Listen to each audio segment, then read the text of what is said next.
What up, database? Data 007 here. Hits you. Yep. And it's the day after Christmas, but unfortunately, we have some unfinished business to do.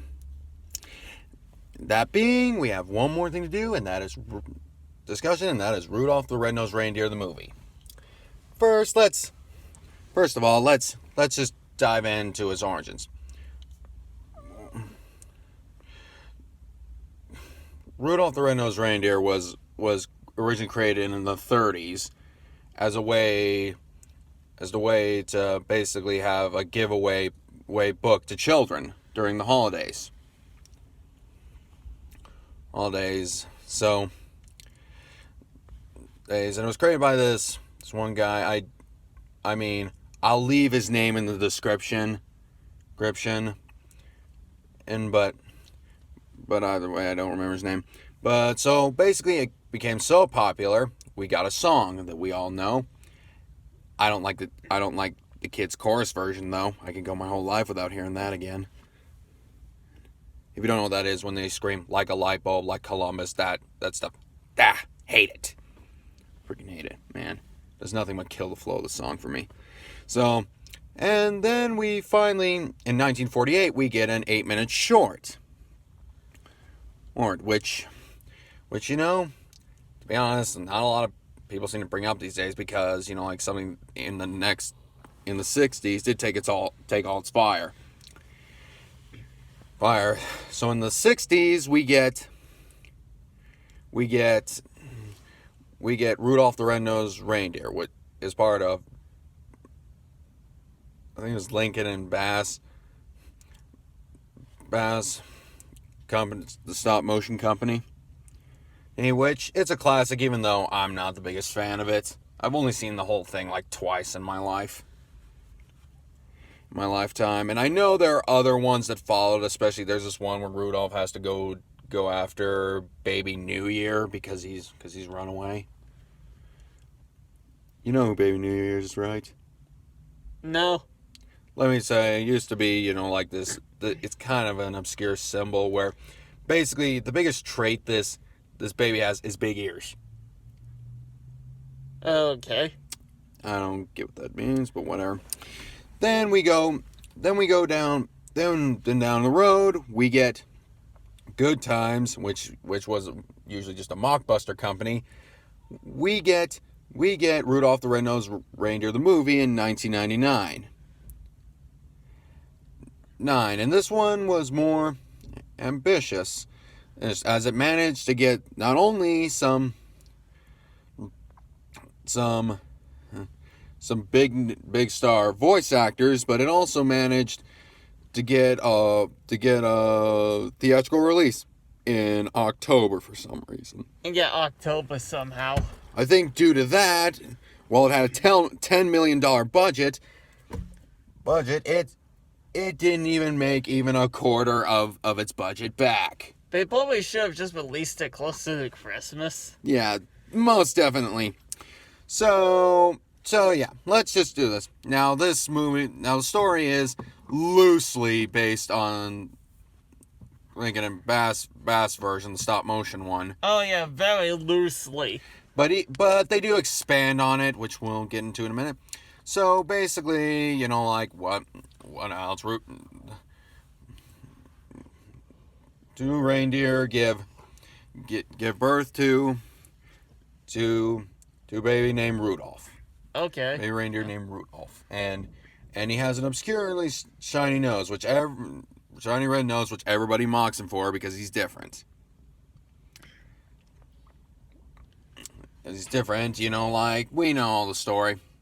But also on the side note, while this is all going up, everybody's trying to get ready for Christmas. Two elves that are supposed to be getting the mail, they crash. They accidentally go off road and hit this ice sculpture garden, which belongs to our villain of the film named Stormella, who's an ice witch or something like that. Oh yeah, and she goes in with like these dogs and Yeah, everything. like big timber wolves, I swear. And she's like, "Well, who broke my sculpt shut?" Yeah, and voiced by Whoopi Goldberg. Anyway, and let's just put here, she has every reason to be upset. Every reason to be upset. Especially when Santa is showing no interest in even really doing anything about it. Oh, good point. Yeah, he wasn't even gonna do a single thing about it. Yeah, and not to mention, and also she has a penguin butler. Newsflash, penguins do not live in the North Pole. Despite what, like they may make you believe. But either way, alright, so while that's going on, again, it goes over a course of years, So, and also alright, so the only friend he really gets is this, like, doe, or reindeer doe, whatever, named Zoe, who, I clearly likes him more than, the reindeer she's with now, who's just a token bully who, is like, if anything, who's literally acts really possessive just because he's young. And yeah, he's literally like one of those stereotypical bullies you see in movies. That's literally what he is. Yeah, not to mention, and I know people are getting on me for saying that, but yeah, being possessive can also is in a lot of young people because they don't understand you can't freaking do that. You just can't do that. It's like, so yeah, it's clear he likes him. All it does is really just cause conflict, Yeah, that's all it does. Just cause a pointless conflict, and he's like Rudolph says he's gonna be a flyer one day, but everybody mocks him and saying you'll never be one.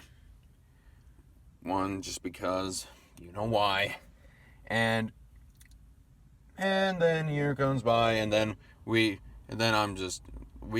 get to, oh, and I forgot one thing that's gonna become very crucial later on. Is, alright, due to this whole incident with Stormilla's sculpture garden and her being angry, she's closed off her bridge to anyone to access it. Oh yeah, no one can cross the bridge. Or, or else he's gonna, just create a huge blizzard and bury it in the North Pole. Why she couldn't just do it to begin with if she wanted to, I don't know. No, but so we get to the Reindeer Games, and then of course, Rudolph's nose, gets him disqualified and you might wonder, can Santa do anything about this? He just says, well, the judge has final say. We have no say. Okay, I give it credit. That's a lot nicer than what he said in the stop motion version. What he said was pretty terrible in that one. And it makes us think, why would Santa even say that, It's just out of character, And also Santa's voiced by John Goodman, if anybody's wondering. And so then we have so after that, Rudolph runs off because typical. Yep. In a story like this. And Zoe goes out to look for him,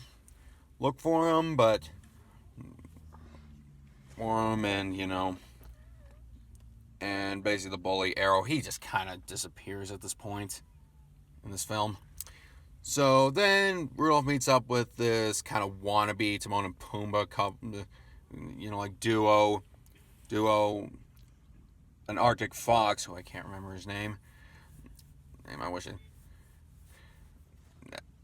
And I can't remember the polar bear's name either, but basically, and of course, the fox sounds like he's from Brooklyn. He sounds like a stereotypical Italian wise guy, and Polar bear is just typical doofus. And alright, so in order, and so what causes them this huge showdown? Well, alright, so Zoe ends up crossing the bridge because she thinks Rudolph's crossing is going on the other side. Which, she makes good on her threat. Okay, so he locks Zoe in the dungeon, then we have to go.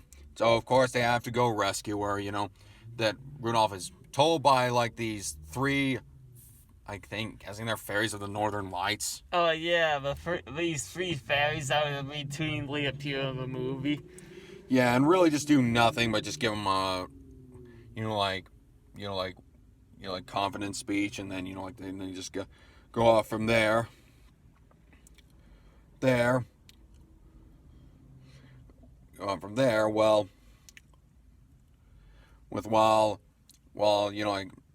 Rudolph and the polar bear decide to go in there. Fox kind of stays behind and lags behind. So it ends up both them getting captured, which leads to probably, now this is a musical, and then we get our villain song, and it's not the worst I've heard, but it definitely could be better. Oh, yeah, that's one of the few songs just thrown in there also. Yeah, and the song I Hate Santa Claus.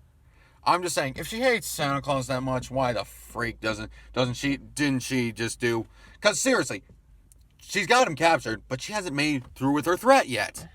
In fact, half the time she's just sleeping. Oh yeah, she is sleeping a lot of the time. And then when the fox goes in there, he's like it's funny. He's like, what are you doing? Stealing the key to your dungeon.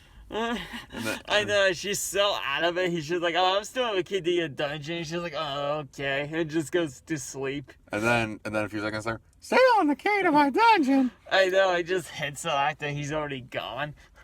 Alright, so climax kind of ensues, and they manage to get everybody free, but Stormwell's not gonna let him escape. And now she's unleashed the blizzard.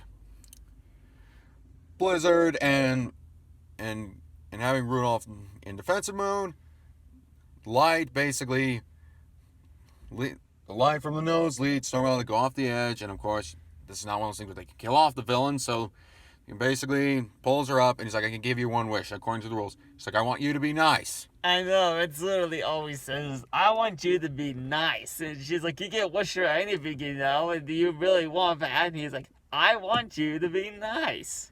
Nice, and he's like, all right, make me nice. And then, of course, she kind of goes all kiss and cuddly on her penguin ball, and he's like, please bring her back, please. I know, it's like, can you please turn her back?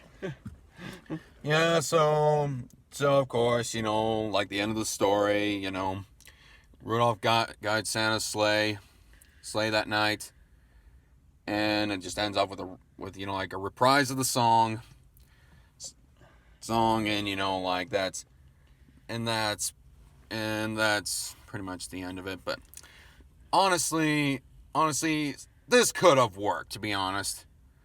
But honestly, it's not. One thing I will say, if you have little kids, there's nothing harmful in it. Sure, the story doesn't make a lot of sense, and and some of the songs are annoying.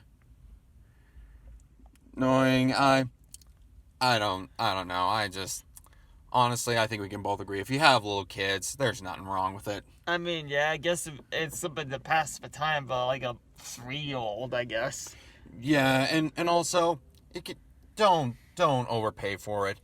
$10 at most. At most for it. Just don't spend too much more on it. Yeah, it's not really worth more than 10. Yeah. Yeah, it's not really worth more than that, but yeah, I will admit they had a good idea, it just wasn't executed properly. And the fact they released it in October. Oh yeah, without a doubt. Would have been a better decision to just wait until closer to Christmas to do it. Yeah, or at least after or even near Thanksgiving for that matter. I mean, yeah, because typically a lot of places still set up for Christmas by that time anyway. Yeah, and a lot of holiday movies seem to come out around that time too. But honestly, again, but anyone else, but anyone else, if you're older, I just recommend you just stick with the stop motion version and call it good. Well, this is the last movie discussion of 2020. Of 2020, yep. Yep, and I really and hopefully we'll be back with more next year. Maybe we will. And also I've got some stuff to catch up on before then. So anyway, hope you enjoyed this. Like, subscribe. We'll see you next time. Goodbye. Peace.